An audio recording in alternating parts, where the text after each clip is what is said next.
Hello, welcome back to Generational Grid, the best F1 podcast there is out there for Formula One.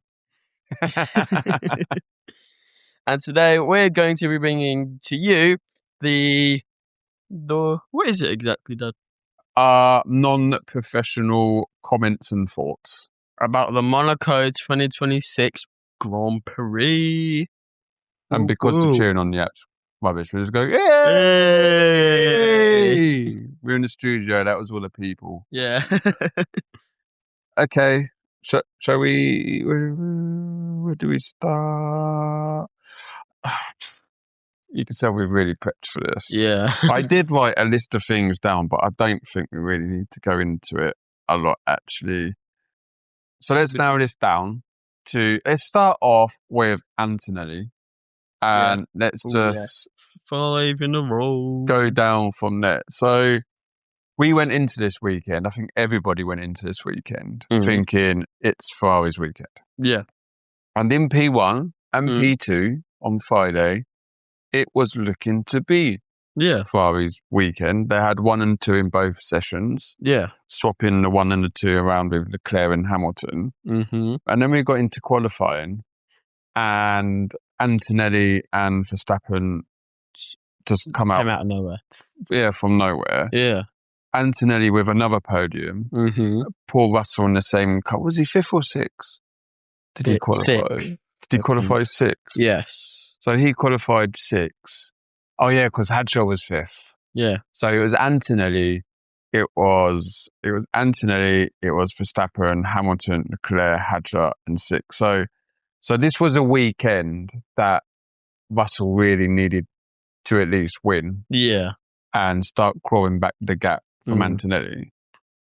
And we'll touch on Russell later as to how his weekend went and his race position. Yeah.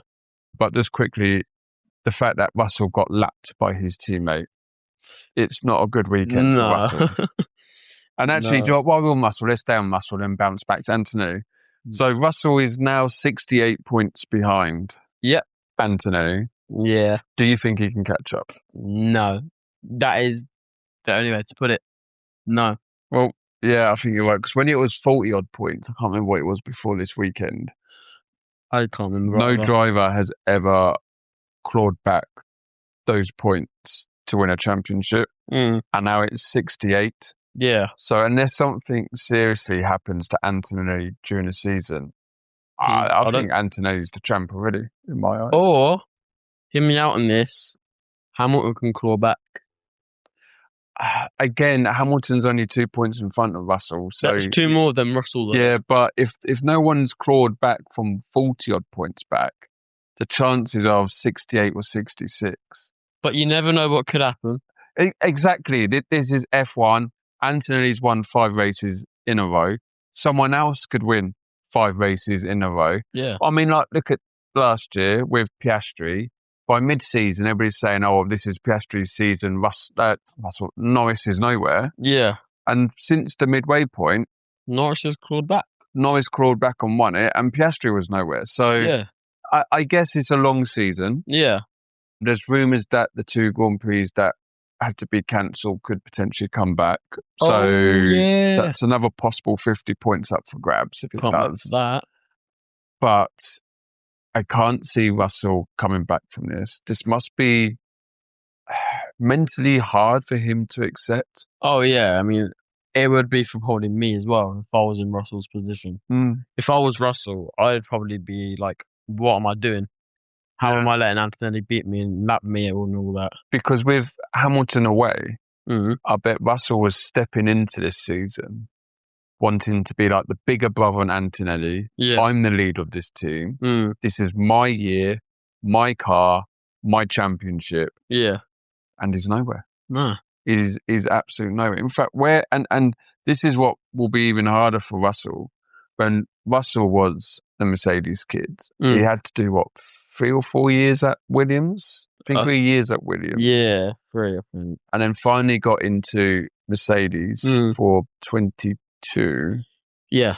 When the ground effect cars come in, and then he's like, shit.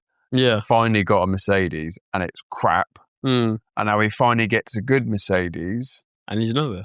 And I don't even understand why, because in pre-season testing and the first Grand Prix, I mean, he was number one. Oh yeah, he was number one here, and he was the bookies number one, the favourites number one. Yeah, and then he's just been absolutely annihilated. Yeah, and by a rookie team as well. It's only his second year in F1, and he's already beaten him. And he's 19. Much. He's only just passed his normal driving licence. He's the youngest driver ever to win a race, isn't he? Yeah. And he's the youngest driver ever to... Isn't he... What is the most races won in a row? Or that I don't know, but look at this. George Russell joined Formula One in 2019. He entered it with Williams and then went to Mercedes in 22. So he's done the 2019, 2020, 1, 2, 3, 4, 5. This is, oh my God, this is his 8th season. Wow. In F1. Wait, 8th? His 8th season in 19, F1. 20, 21, 22, 23, 24, 25, 26. Oh my God, it is his 8th. His 8th season. It doesn't seem like he's been here for 8 seasons, but this is his 8th season. And there's all this talk and hype about this being Mercedes' year again. They've got the best car, which I don't even know how he's dropped off. But oh God, this I just want to tell you, this must be really hard for him, because he's obviously gone into this season thinking this is his year, and it started off as that. No, but Antonelli, he's not shy. No, he's not scared to stick his finger out. Yeah, and he's getting his shoulders out and everything. He's doing it on the track. He's doing it off the track. And I mean, with Antonelli, he's got nothing to lose. He's 19 years old. His second year. He's like, sod it. If I crash a few times, I've got the rest of my career.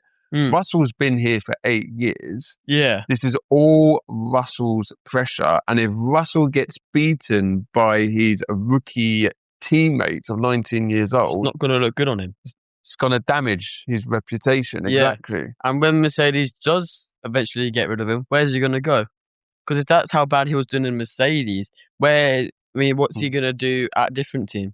Do you think, in a slight way, George, I can't get my word, not deserves this, but George had something like this coming to him?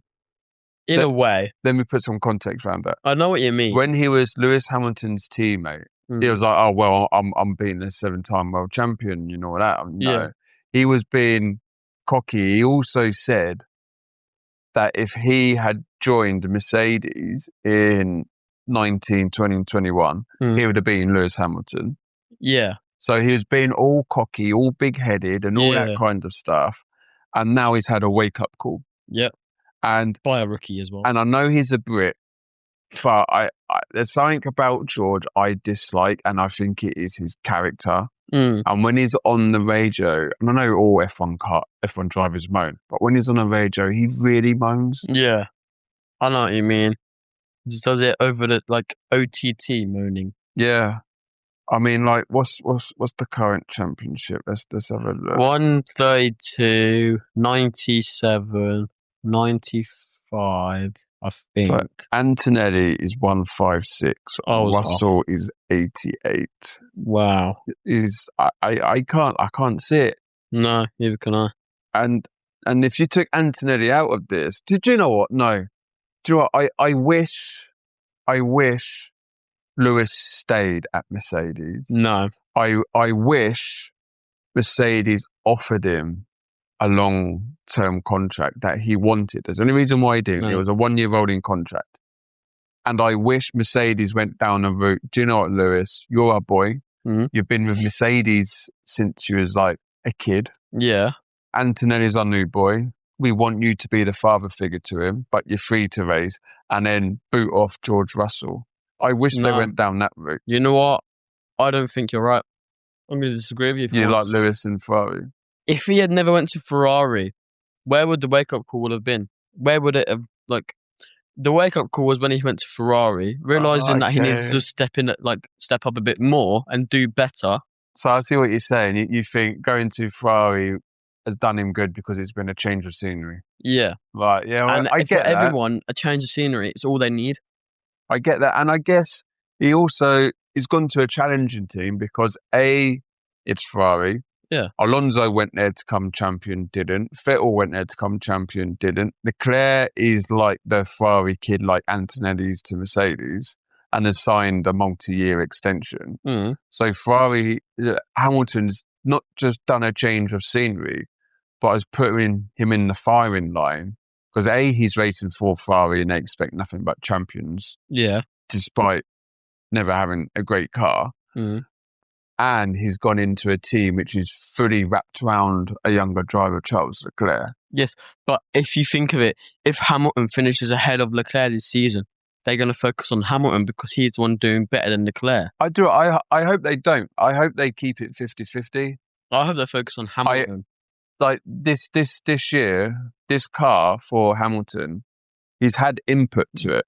So I think he's completely helped them redesign his steering wheel to make it easier, more efficient to use. Yeah. So he's had input there. He's had input into certain designs, certain data and everything. Whereas I don't think Carlos Sainz would have had that influence. No. And he's also helped Ferrari to redesign and reestablish their working teams, like the garage team, the pitbull team, the comms team. So it's not just about the car. And so he's having that input, and I think we are starting to see it. What's really great with Lewis Hamilton is that he's loving it again. Oh, yeah, I'm happy to see him happy. He's had 2 podiums in a row and 2 second-place podiums in a row. I mean, you would have never have seen that from, like, say, 2022 him or 2023 him. No. But now, look at him. He's happy. He's getting podiums again. He's second in the championship. Do you know what the ground effect cars robbed us of? Entertainment. They robbed us of. Yes, they did. They robbed us of a generational, no pun intended because of our name, a generational fight between Verstappen in a Red Bull and Hamilton in the Mercedes. Yeah, if the rules didn't change, both them teams and drivers would be neck and neck for the next couple of years. Oh, yeah. And the ground effect cars robbed us of it. Now, I didn't mind too much the ground effect cars once season 3 of them come. The first couple season with the porpoising was just ridiculous. Oh, yeah. But then you got the likes of Norris, who absolutely loves the ground effect cars. And I guess I understand why McLaren just won 2 championships. Yeah, and Norris, obviously, because he just won a championship. Yeah. With it. Now look at him. And then Verstappen, obviously, not happy. He preferred it as well. But then you've got the likes of Hamilton who are loving it. And I think you're always going to get that. You know, Alonso is really hating it. I mean, didn't he get a point? He did, which is a kind of a funny point, really, because... It was weird. Wasn't it? Hulkenberg was in the points. But then he got a 10-second time penalty. Which then promoted Perez. Then Perez got a time penalty. Yeah, which then promoted Alonso into the points. So I'm expecting some kind of a penalty there. Talking about that, actually. It's on my phone. I won't be able to see it. What? You know, is it the AUDI? You're not going to know this. So in order for the manufacturers to upgrade their engines, they have to do, the FA does engine tests to determine who has the most powerful engine. Oh, yeah, you told me about this, haven't you? And then the other engines are tested, and depending how much slower you are behind in terms of percentage, I think it's like up to 2 or something, determines how many upgrades those smaller engines can do in order to come up to the top. But weirdly, and I am utterly surprised by this, the Red Bull Ford engine has been deemed the fastest engine out of all of them. But it has to, I mean, look at where Mercedes are, though. They clearly have to have the better engine, don't they? So no, Red Bull is. Red Bull look Ford at where they are. is I know, so the rest of it is just the car. Yeah. And the aerodynamics and how it's all coming together. So, but from an engine perspective, Ford and Red Bull have the fastest, which means they're entitled to no upgrades because they're now the benchmark. Yeah. Underneath second is Mercedes, which I believe they allowed 1 upgrade. And obviously that impacts Alpine, Williams and McLaren as well. Yeah. And then third was Ferrari, Mm-hmm. which supplies, obviously, themselves, Haas and Cadillac.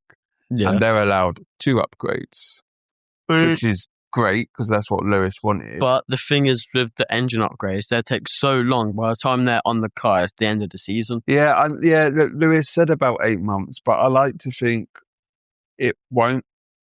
But Cadillac, Cadillac is Ferrari. Who's the last one? Oh, Honda, Aston Martin. Yeah. They're also allowed 2 upgrades, despite probably being much further behind. It's only 2 upgrades. Now, I don't know how it works. For example, these upgrades are probably going to be done on an engine dyno, and all that kind of stuff, and then put into the car. Now, if that upgrade fails in the car, that probably still counts as one of their upgrades. So I think what you're going to see, because they can't just change, yeah, the engine manufacturers are probably, I think what Lewis was saying, they're going to take their time, because if they mess it up, that's that opportunity gone. Yeah. But 8 months, I can't see. But I found that interesting. Red Bull with Ford with the fastest engine. Who would have thought in their first year in Formula 1? Yeah. That's pretty mad. Yeah, that is mad. That is mad. Anyway, we've sort of just been rattling through an odd way of just conversation flow here. Yeah. I think we touched on Antonelli, but we didn't fully... I think we did. We touched, but we didn't fully go into it because I sidetracked into Russell. Antonelli, 5-5. It's the Spanish Grand Prix next, so we stay in Europe, which is great. Do you think it's 6-6? I can't see it. I reckon it is. I reckon it is. It's either Antonelli or Verstappen in Spain. You know who I think is going to win it? And you got to hear me out on this, okay? Hadjar. I've got a feeling Hadjar's going to win it. Do you know what? We should touch on Hadjar and Monaco, but just to get Antonelli done. Yeah, but why do you think Hadjar's going to win it? I've just got a feeling that how he did here, that's going to be a massive boost for the next race, which is Spain. So hopefully that's going to help him win the race. I guess so. One of the and especially having the fastest engine. Yeah, but they don't also have the greatest aerodynamic package. But you got Isaac Hadjar in the second Red Bull car getting P3. Yeah, and do you know what? He got P3 quite weird because I think obviously Verstappen had the engine from the get-go issue, and then Hadjar was complaining of issues probably about 75% of the race. Yeah, he was complaining about engine power. Still got it on the podium. Yeah, which I think is pretty impressive. Oh yeah, and impressive. Dry mouth. You did it earlier with FIA. You said FA is instead of FIA. Oh, did I? I decided not to say anything though. When you hear it, you'll realise when you hear it. You should just call it out. No, because it's funny. Oh, right. Well, yeah, it's funny. Yeah, so Hadjar, actually, where is Hadjar in the championship? Because that would be really good. I think he's 5th. To know. Either 5th or 6th. So Verstappen is 7th and Hadjar is 8th. He's only 8th. So I guess Red Bull can't complain too much because both their drivers are next to each other. Yes, but I mean, like in the championship. That's like saying, "Oh, Cadillac will do really well because the drivers are together," but like they have no point, so of course they're going to be together. I mean, they're Red Bull; they really should be like higher up, but no, they're 7th and 8th. So look at this in the drivers' championship because it goes on positions and that. In 22nd place is Stroll. Not surprised, to be honest. In 21st place, is actually I can't see how this is right. In 21st place is Perez and 20th place is Bottas, but Perez has been all over Bottas. Bottas is doing better than Perez. So I don't get that. Then it's Hulkenberg. So there's 4 drivers so far this season not scored a point. I mean, Hulkenberg from the last season had a bit of a downfall. Look at this. Esteban Ocon, who had his balls bollocked by his boss at the end of last season. He's scored 3 points so far this season compared to Behrman's 18. Oh, wow. Do you think Ocon's going to stay in here? Do you think they're going to get rid of Ocon next year? I think so. I could see it. Yeah. I mean, if your rookie's outperforming him 2 years in a row, what's the point in holding on to him? See, experience doesn't always mean that you're fast. Most of the time it does. And I always think the best combination is an experienced driver, because the experienced driver can help you grow and adapt as a team, whereas the inexperienced usually tends to be the fearless one, so therefore they do that extra edge. They got that extra little bit that makes them that little bit faster, but the experienced one's always still got to be there or thereabouts. Ocon's never been there or thereabouts. No. I've never rated Ocon. Never rated him. No. So with Antonelli, Hamilton, we've done, 2 podiums. I am so happy. I think Piastri in fourth probably did the best that he could. That McLaren, very hard for McLaren. Oh yeah, they are probably kicking themselves after that race. But Racing Bulls, 5th and 6th. I mean, Lindblad this season, and Lawson as well. Yeah, Lawson got 5th, Lindblad 6th, and between them, that's 18 points for the team. See, I think, is that it? Yeah. So Lawson got 10 and Lindblad got 8. Is that all they've got this whole season so far? No, that was for the race. So their whole season, let's go to team standings. Where do you think they are in the team standings? 5th. They're probably 4th though. I think they're 5th though. 1 second corner. 1 second corner. They are 6th. What? Yeah. Who's 5th? Alpine with 41, Racing Bulls 39. What? Yeah. I haven't seen Alpine get in the points once. Colapinto's been in the points twice in a row recently, hasn't he? I haven't noticed. I mean, he's Colapinto. You should do. He's your favourite driver. Oh yeah, I forgot. Oh, Colapinto. That's what you sing. Remember Colapinto? Yeah. That's funny. So Red Bull 4th with 72, Alpine 41, Racing Bulls 39. But it's only 2 points between them. Yeah. Then Haas 21, Williams 11, Audi 2, Aston Martin 1, Cadillac none. Cadillac's not expected to get the points. No, and it's a real shame they had that one taken away, but Perez was way past that line. I mean, the guy went for a little stroll. Yeah, he was way past it. I think that's probably him just being a bit rusty, He's had a year out. I know Bottas had a year out, but he was still involved with Mercedes as a test driver. Yeah. Whereas Perez was completely out of it. So, it's like when Jenson Button retired, he came back the following year to stand in for Monaco because Alonso was doing the Indy 500. Yeah. And he was rusty, and he's only been out for half the season, but he was rusty and crashed. Wait, Alonso was doing the Indy 500? Yeah, he tried, he did the Indy 500, didn't he? Oh. Did he? Like, I remember that. I was a child. Can I just say, Carlos Sainz with the double whammy hit was outrageous. Yeah, I feel for him. In fact, I saw him do a comment somewhere, and he turned around and says, "We've all raced here for long enough, and we all know you cannot overtake on those bends, and yet I got whacked twice. On the only corners you shouldn't really overtake on, I got overtaken on." Yeah. I mean, nothing ever good's trying to overtake. I mean, that restart was chaotic, really. Oh, yeah. But then I guess it's Monaco, so... Yeah, it's Monaco, so you should know when to and when not to overtake. Yes, I know, but with it also being Monaco, if you got a slight chance of overtaking, it's on a start. Yeah, I know. So I guess that's why they went all guns blazing. But, I mean, I feel for Carlos Sainz. Really, he must have been absolutely gutted. God, just quickly on Antonelli, because we did touch this. Antonelli is 19. Yeah. He's won 5 in 5. Yeah. And there's always been questions about is too young, is he mature enough and all that yet.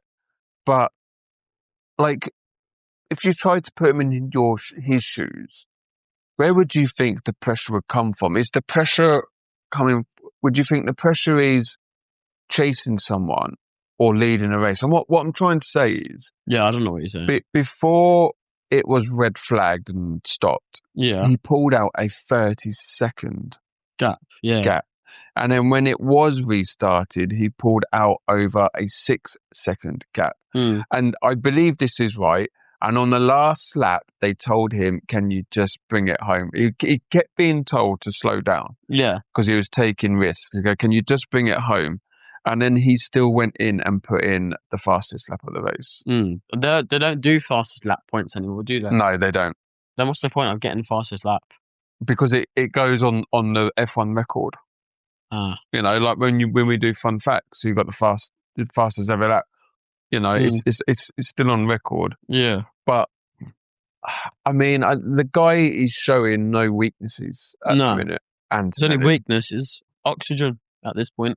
Yeah. And how's oxygen a weakness? Because you can't see it.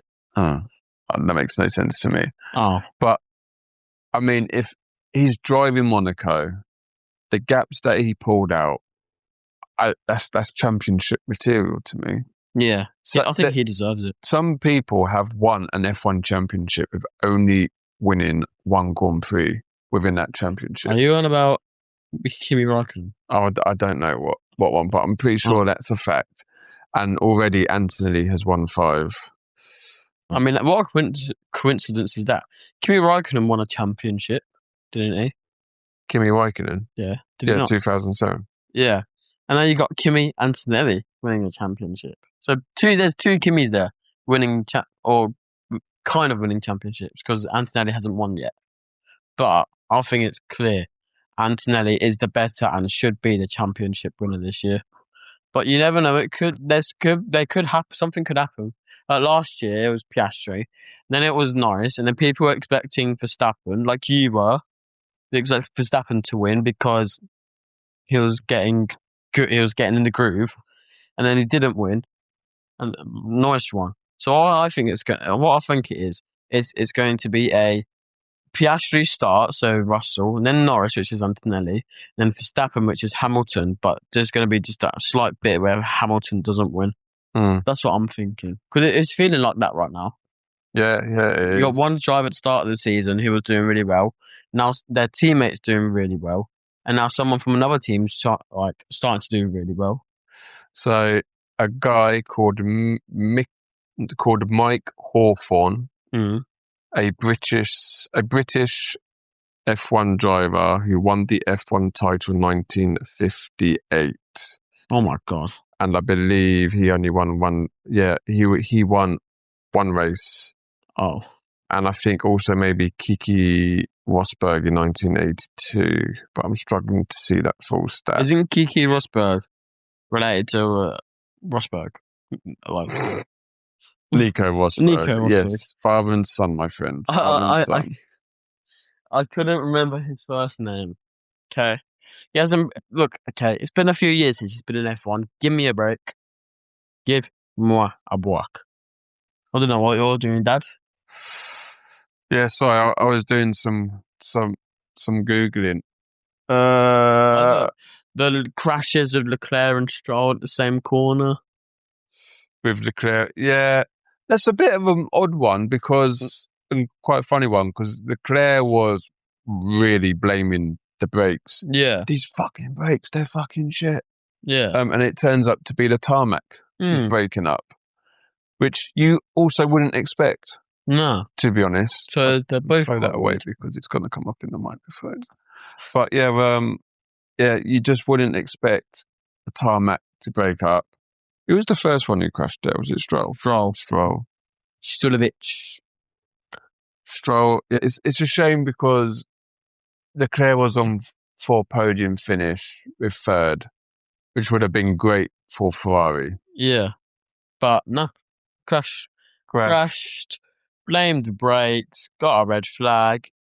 And then did you see Gasly in the pits? No. It was fuming. Was he? Because of his penalties and all that. Yeah, the penalties were really all messed up because I can't remember how many, but it seems like so many people got penalties for speeding in the pit lane. Yeah. For which I think Gasly and Alpine are actually going to protest and say there's obviously must be a software thing. Yeah. But to me, if there was a software issue, then it would happen to everybody. Yeah. Now, I know it did happen to an awful lot of people, but it didn't happen to everybody. No. And even if they did revoke one person's speed limit penalty in the pit lane, they're probably going to have to do it for everybody, aren't they? Yeah, because that wouldn't be fair then. Yeah. That way, that would mean Gasly would go back to P3. But no, and then how does that impact with like Russell? Because he had one for speed in the pit lane. Yeah, but then he pitted again to go 12th, didn't he? Yeah. Even if he did, though, that would mean he would only be like, he wouldn't be that high up in the points, though. Because he had a drive-through penalty or something. Or he had a 5-second penalty, but when he pitted, when he was double stacked behind Antonelli, the team touched his car straight away without the 5 seconds. Yeah, so it didn't count. So that's then why he got a drive-through penalty, because he didn't serve the 5-second penalty, which put him back to 13th. But there's more speed in. I think Alonso got one as well. I can't remember. We should have actually searched this up. But yeah, I can't see the stewards revoking all the pit lane speeding.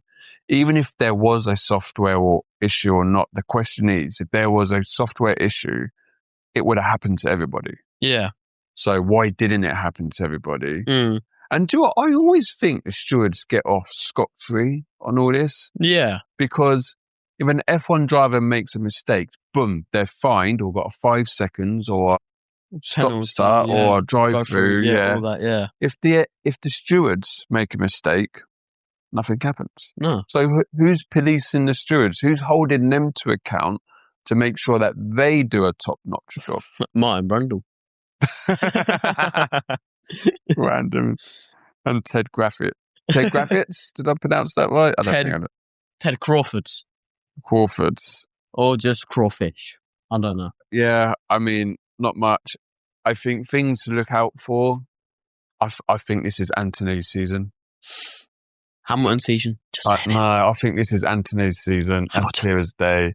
I am so looking forward to how much Russell is going to get frustrated. Oh, it's going to be good. Because he's never been in one of my good books. He's always been so big-headed and made himself sound like he's the bee's knees and he's the king. Oh, if I was in this car, I would have been champion and all that kind of stuff.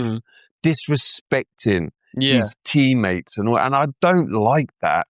No. And now he's had a big, massive slap in it. And I think actually, what I was going to say, big slap in the face before I jump to the next bit. And I think that's why Hamilton, and he won't ever admit this, is sort of super, super happy for Antonelli. I think Hamilton sees himself as the mentor of Antonelli. Yeah. But also with Antonelli winning, he's so happy because it's not Russell that's winning. Yeah.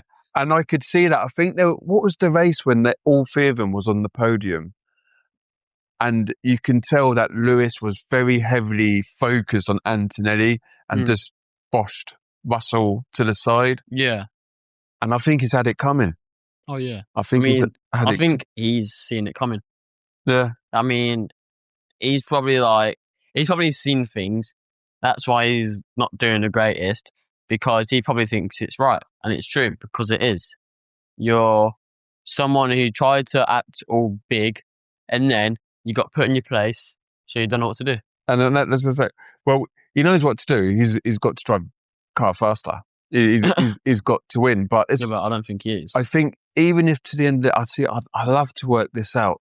Maybe someone might know and let us know. But if Russell wins every Grand Prix from this point on, and Antonelli comes second in every race, who would win? Antonelli. He's got the 68-point lead, and that 18 points is still a lot of points. 25, it's good. So there's 6 points difference. Yeah. Yeah. How many races are left? Wait, 18 to 25? That's not 6, that's 7 points, Dad.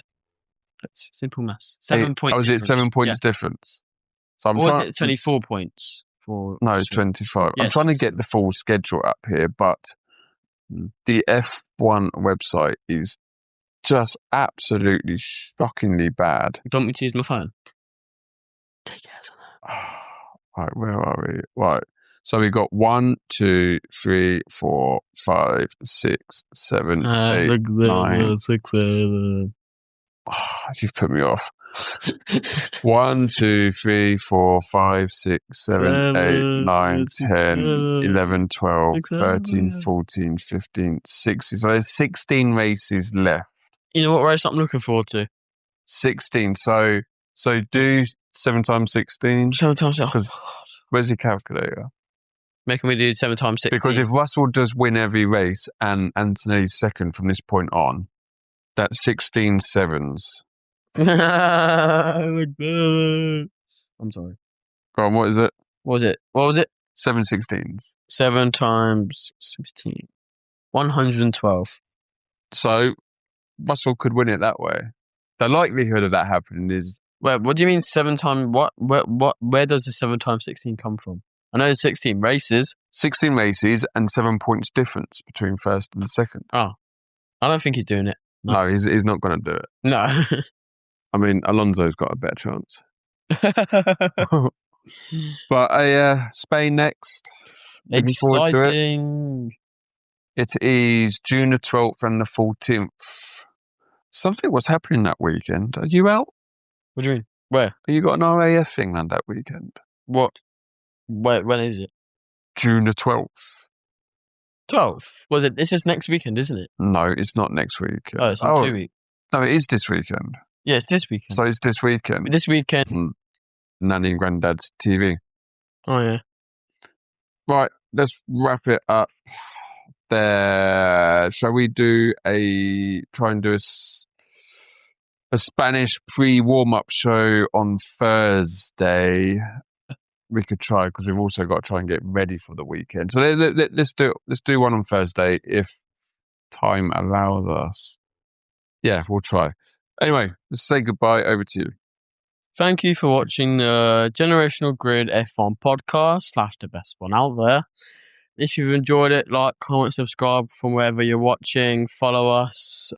And make sure to look out for the Thursday Spanish preview. Make sure notifications are on for that. And hope you enjoyed the Monaco Grand Prix. And we hope you enjoy the Spanish Grand Prix that is happening this weekend. Tell you what, start again. Yeah. But just be natural and stop doing that. Just go. Do you think of what to say? You've been listening to the Generational Grid F1 podcast. I'm James. I'm Jason. I'm Dad. I'm Son.